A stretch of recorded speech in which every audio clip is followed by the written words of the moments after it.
உச்சநீதிமன்றத்தில் பொன்முடி மீதான வழக்கு நிலுவையில் உள்ளதன் காரணமாக அவருக்கு பதவி பிரமாணம் செய்து வைக்க இயலாது என்று ஆளுநர் மறுப்பு தெரிவித்ததாக தகவல் வெளியாகிறது. இது தொடர்பான கடிதம் தமிழக முதலமைச்சருக்கு அனுப்பி வைக்கப்பட்டுள்ளதாகவும் தகவல் கிடைக்கப்பட்டிருக்கிறது. பொன்முடியுடைய வழக்குல உச்சநீதிமன்றம் ஏற்கனவே விதித்த தண்டனையை நிறுத்தி வைத்து அதற்கான உத்தரவு பிறப்பிக்கப்பட்டிருந்தது.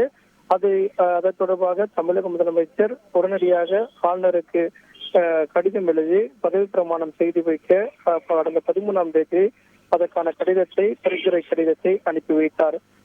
ஏற்கனவே தமிழக சட்டப்பேரவையில செயலகத்துல திருக்கோவிலூர் சட்டமன்ற தொகுதி காலியாக இருக்கிறது தொடர்பான அரசிதழ் வெளியிடப்பட்டிருந்தது.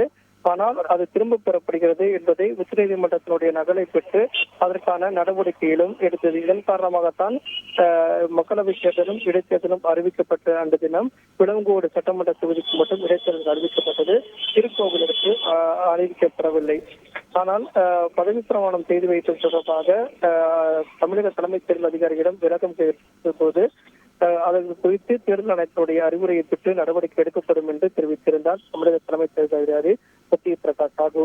இந்த நிலையில ஆளுநர் மாளிகையிலிருந்து ஒரு கடிதம் என்பது தமிழக முதலமைச்சருக்கு அனுப்பி வைக்கப்பட்டதாகவும் அந்த கடிதத்துல பொன்முடிக்கு பதவி பிரமாணம் செய்து வைக்க இயலாது, உச்சநீதிமன்றத்துல வழக்கு நிலுவையில் இருப்பதன் காரணமாக பதவி பிரமாணம் செய்து வைக்க இயலாது என்பதை தெரிவித்து தமிழக முதலமைச்சருக்கு ஆளுநருக்கு மறுப்பு கடிதம் அனுப்பியுள்ளதாகவும் தகவல் தற்போது கிடைக்கப்பட்டுள்ளது.